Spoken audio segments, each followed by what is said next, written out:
2021 год внес свои коррективы в работу большинства культурных и научных организаций республики. Из-за пандемии деятельность в данном случае Академии наук Абхазии временно прекращалась и возобновлялась вновь.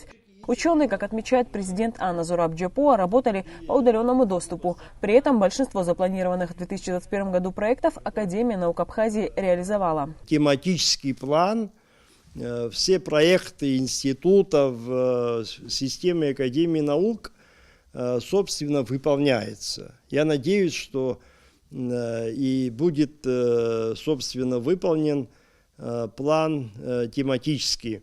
Значит, ученые работали, как работали всегда, но опять-таки это организация конференций, разных форумов там, и так далее и тому подобное. Как знаете, конечно, это серьезно помешало пандемия, это состояние, то, что мы сегодня имеем.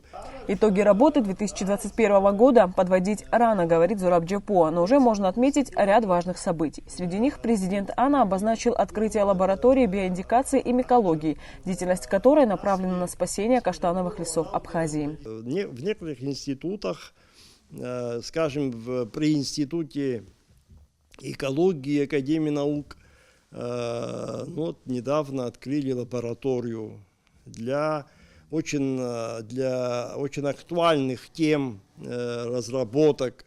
И наши институты настолько значит, важны по профилю, по тематике. У нас уникальные институты, можно сказать, я ничего тут не преувеличиваю, потому что где могут изучать абхазский язык, как не в Абхазском институте? Где могут, скажем, изучать море, я не знаю, природу, как не в... То есть нет у других организаций, ну, скажем так, возможностей, способностей, знаний, чтобы изучить те или другие вопросы, очень насущные для нашей республики, для нашего государства и экономики. Академик коснулся темы изучения абхазского языка. По его мнению, для полноценного его внедрения в образовательный процесс и популяризации в целом необходима консолидация ряда научных организаций, министерств и самого общества.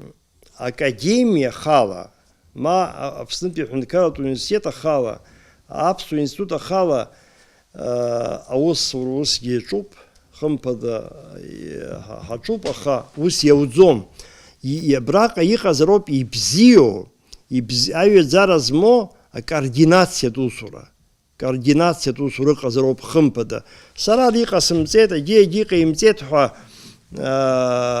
акумка и аус эйчкара казроб уйцас аус ехапела ячу задирхацка министр инаркна Хвиз шароп ауси хапяла ята хуавит зараджа ичкадза. Завершая пресс-конференцию, Зураб Джепоа выразил уверенность, что у абхазской науки есть будущее в лице ряда молодых ученых, которые уже проявляют себя как серьезные лингвисты, историки и литературоведы. Анастасия Никонова, Сайдайба, Абаза ТВ.